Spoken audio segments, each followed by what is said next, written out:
ازيكم يا شباب عاملين ايه؟ والنهارده هنتكلم عن حاجه اصغر من كف ايدي تقريبا، وهي الاضاءه دي. الاضاءه دي بشكل جنرال هي حاجه من الحاجات اللي هتساعدك جدا جدا كصانع محتوى او كفيلم ميكر او اي شغل في الفيديوهات عامه. دي هتساعدك جدا جدا جدا، وهنتكلم في الفيديو بتاع النهارده هنستخدمها بكام طريقه وفي كام حاجه وهنعمل بيها ايه. الاول نتكلم بس عن تفاصيل الاضاءه دي وايه اللي بيجي معاها في العلبه. اول حاجه الاضاءه دي اسمها LED 20 RGB، هي اضاءه RGB 20 واط، وفي منها نسخ ثانيه طبعا، في 36 واط وفي ال 55 وفي 72. انا ما لقيتش ال 36 فجبت ال 20 واط، الاثنين قريبين جدا من بعض، وانا مش محتاج حاجه قويه جدا لان كل استخداماتي ليها هتكون ثانويه مش رئيسيه. وهنجربها برضو في دور الكي لايت عشان نعرف لو الميزانيه عندك مش افضل حاجه وعايز تستخدمها كاضاءه رئيسيه هتبقى عامله معاك ازاي. لو لتيك توك مثلا او للشورتس عامه ممكن تبقى كافيه ككي لايت، لسه هنجربها. نتكلم بقى عن فتح العلبه الاول. هتلاقي عندك الاضاءه طبعا، وعندك وصله USB-C ان هي بتشحن بكيبل USB-C، وهي اخر حاجه هتلاقي كولت شو ماونت علشان لو عايز تحطها على الكاميرا من فوق تركب على الكاميرا من فوق عادي بالماونت اللي جاي معاها. نخش في النقطه اللي بعد كده وهي التصميم، وزي ما انت شايف تصميمها رائع بجد، ده غير لما تمسكها في ايدك. انا شفتها كتير قبل ما اجيبها لكن لما مسكتها في ايدي حاجه مختلفه تماما، كلها ميتال وحاجه بريميوم جدا في ايدك وتقيله، فهي بتحس ان انت فعلا ماسك حاجه بريميوم جدا جدا. وتفاصيل التصميم رائعه، الزراير اماكنها تحفه، وايدك على الزرار كده لا، الزراير كليكي بطريقه مش طبيعيه، الزراير ناشفه جدا، باين قوي ان هي حاجه هاي كواليتي. وندخل في نقطه مهمه جدا في التصميم وهي الشاشه الصغيره اللي ورا، ودي رائعه جدا جدا جدا. الشاشه دي بيتعرض عليها كل حاجه، البرايتنس بتاعتك، الهيو بتاعك، والساتوريشن لو انت على مود الار جي بي بيظهر لك المودز، لو انت جبت وضع المودات هنتكلم عنه قدام، فبتبدل في المودز بيجيب لك اسم المود اللي موجود، وفي منه كذا نوع، وكل حاجه حرفيا موجوده على الشاشه دي. لو انت على الوضع العادي بيكون موجود عندك البرايتنس بتاعتك، قوه الاضاءه، والكلفن، ان الاضاءه دي كاستمايزيشن الكلفن فيها من اول 2500 كلفن لحد 9900 كلفن، فانت عندك من اول الاصفر خالص لحد الازرق خالص، ودي حاجه حلوه جدا جدا جدا. فبالنسبه لمعلوماتها التقنيه احنا يعتبر قلناها اصلا دلوقتي، ان هي ار جي بي بتجيب كل درجات الالوان، عندك تحكم في درجه الحراره بتاعتك من اول 2500 كلفن لحد 9900 كلفن. فدلوقتي هنشغلها على الوضع العادي بتاعها خالص، مثلا ده لما بتنورها هي قويه جدا. يعني دلوقتي كنت عاملها على اللون الازرق، دي حاجه من الافكتات اللي فيها، ده الوضع الطبيعي بتاع النور عادي جدا. يعني بص هي عليا عامله ازاي، ده كده احنا على 35% من قوتها، كده هي على 100% بتاعتها.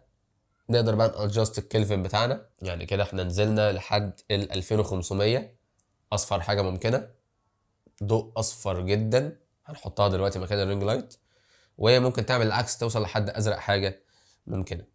فتعالى نحطها مكان الرينج لايت ونشوف هتعمل ايه. كده احنا حطيناها مكان الرينج لايت، تحس ان مفيش اي حاجه حصلت حرفيا.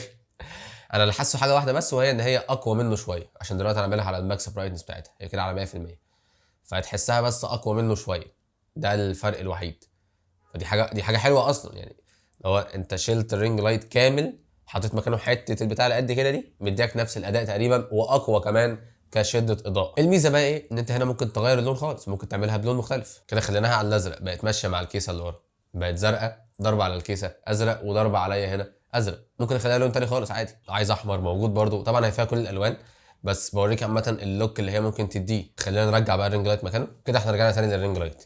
ممكن نعمل بيها ايه تاني؟ ممكن نحطها كباك لايت للخلفيه اللي هنا، ممكن نحطها كده مثلا هتدي عزل الكتف التاني مثلا من هنا، او ممكن نعمل كده حطيتها على ستاند اضاءه عادي وضربتها الناحيتي عادي جدا. لو عملتها الناحيه على اللون الازرق بقت قويه جدا، بقى عندك هنا ازرق وعندك هنا اصفر، فهي ليها استخدامات كتيره جدا. طبعا انا مش هعمل كده ان انا حابب ان السيت اب بتاعي يبقى هادي، بس انا بوريك انت ممكن تعمل بيها حاجات كتير ازاي. حاجه تانية ممكن تعملها زي ما انت شايف دلوقتي، ان انا بستخدمها اصلا والنور مطفي في شوتات معينه، يعني مثلا ده فيديو درامز، فهي حاجه حماسيه شويه مع شويه ميوزك حماسيه. طبعا دي ليها استخداماتها في حاجات معينه، في الحفلات والحاجات القويه والحاجات الصاخبه والكلام ده كله، فهي بتنفع في الحاجات دي جدا جدا، وانا جايبها عشان النوع ده من المحتوى. بالنسبه للمودات بقى فهي فيها حوالي 21 مود، طبعا مش هوريهم لك انت بقى اتفرج براحتك، لكن اشهرهم البوليس افكت. البوليس افكت طبعا مشهور جدا، ان هي بتقعد تنور احمر وازرق وحاجات كده زي البوليس بالظبط، بتدي لوكات برده مش طبيعيه في الحاجات اللي زي كده اللي بقول لك عليها. لو بتصور منتج معين ليه نوع من هذا الحماس، او لو انت بتعمل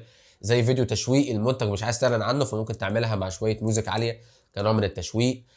طبعا كل الافكتات دي كتير جدا، فانت ممكن تقلب فيها براحتك وهتلاقي لكل افكت استخدام. نيجي بقى للنقطه اللي اغلبكم ممكن يكون محتاجها، وهي لو الميزانيه بتاعتك اصلا قليله مش عارف تجيب اضاءه احترافيه. مثلا دلوقتي انا بستخدم الاس ال 60 دبليو بعد اسعار الدولار مش طبيعيه اللي احنا بنشوفها دي والحاجات الغريبه اللي بتحصل. الاضاءه دي وصلت لحوالي 4600 جنيه، 4 ونص حاجه كده، اللي هو رقم برضو عالي جدا جدا. فلو عايز تستخدم دي ككي لايت هتدي لك ايه؟ فخلينا نحطها دلوقتي ونطفي الجودوكس ونشوف هنعمل ايه. في نقطه مهمه كمان نسيت اقول لكم عليها، وهي ان الاضاءه دي السي ار اي بتاعها 96%، اللي هو اعلى من هيد الاضاءه بتاعت الاحترافيه. فدي ميزه كبيره جدا. اللي مش عارف السي ار اي اللي هو الكالر اندكس ريندرنج، اللي هو زي بالبلدي كده دي الجوده بتاعه الاضاءه. فدي جودتها لما تنزل على بشرتك، وده اللي بيعكس النور للكاميرا وحاجات كتير جدا يعني. فالسي ار اي ده اهم حاجه اصلا في الاضاءه، اللي هو جودتها. فالسي ار اي بتاعها محترم جدا. طبعا هي اضعف بكتير يعني الجودوكس 60 واط، لكن واو يعني انا شايفها تحفه. خلاص شكرا يعني، بقى عندي فيديو يعني اقدر استخدمها كاضاءه اساسيه. يعني الفكره ان المدى بتاعها عشان هي صغيره، طبعا المدى مش كبير، فهي كانت منوره وشي لكن طبعا مش منوره الاوفر هيد خالص. لو عملناها كده شويه هتنور شعري، لكن هيبقى وشي مش، لكن هي كده بص بيرفكت. كي لايت بيرفكت. خلاص شكرا، انت عايز ايه تاني؟ فاهم؟ انا باين اهو زي الفل واللوك جامد. لو عملت كده شويه وشي هينور كله اهو. طبعا هي ضربه في عيني جامد يعني بس دي ملهاش حل بقى للاسف يعني، تضرب في عينك شويه، لكن ده اللوك اللي هيطلع في الاخر. طبعا دلوقتي احنا عاملينها على 5600 كلفن عشان تبقى ابيض ابيض، ولا مزرقه ولا مصفره. فبصراحه انا شايفها كويسه جدا ككي لايت اصلا. نيجي بقى لاخر نقطه ممكن نجربها، وهي ان احنا نحطها فوق الكاميرا ونمسكها كاننا بنفلوج. دي النقطه الاخيره اللي هي لو انت بتفلوج تحطها بالكوليت شو ماونت على الكاميرا من فوق وتجرب. دلوقتي انا ماسك الكاميرا في ايدي والاضاءه عليها من فوق، و سيت اب فلوج محترم جدا. طبعا عيبها حاجه واحده، وهي ان انت على ما تخلص فلوج هتتعمي 100%، هتتعمي ما تحاولش. كده احنا على ايزو 800، والاضاءه على الفول بتاعها يعني ممكن نقللها شويه. كده حلو. لا طبعا كده مش حلو نرفع سنه صغيره. يعني اظن كده حلو جدا، وكده احنا تقريبا 30% او حاجه زي كده. ف رائعه، بالذات لو انت مش لابس نظاره هتبقى رائعه اكتر يعني. بس طبعا هي لا هتعميك بجد، لكن شايف جودتها حلوه جدا. فبس كده كل حاجه في فيديو النهارده. لو عجبك الفيديو ما تنساش تعمل لايك وفولو، وهتلاقيني سايب لك سعرها ولينكات الشراء بتاعتها في الوصف تحت. لو عجبتك انزل خدها.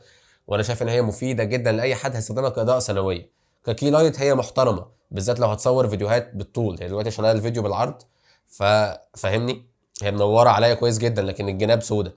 فانت لو الفيديو اصلا شورت او لانستجرام او للكلام ده كله مش يعني هتبقى كافيه جدا جدا جدا كاضاءه اساسيه اصلا. نقطه تانية لسه عارفها دلوقتي، هي تقيله فعلا يعني، هي متقله الكاميرا. يعني لو هتفلوج بيها ايدك هتوجعك، انا مش قادر ايدي شدت حرفيا. ف بس كده هتلاقي بقى اللينكات في الوصف والاسعار، وهتلاقي لينكات بقى السوشيال ميديا انستجرام وتيك توك. هستناك هناك. وبس كده اشوفك الفيديو اللي جاي.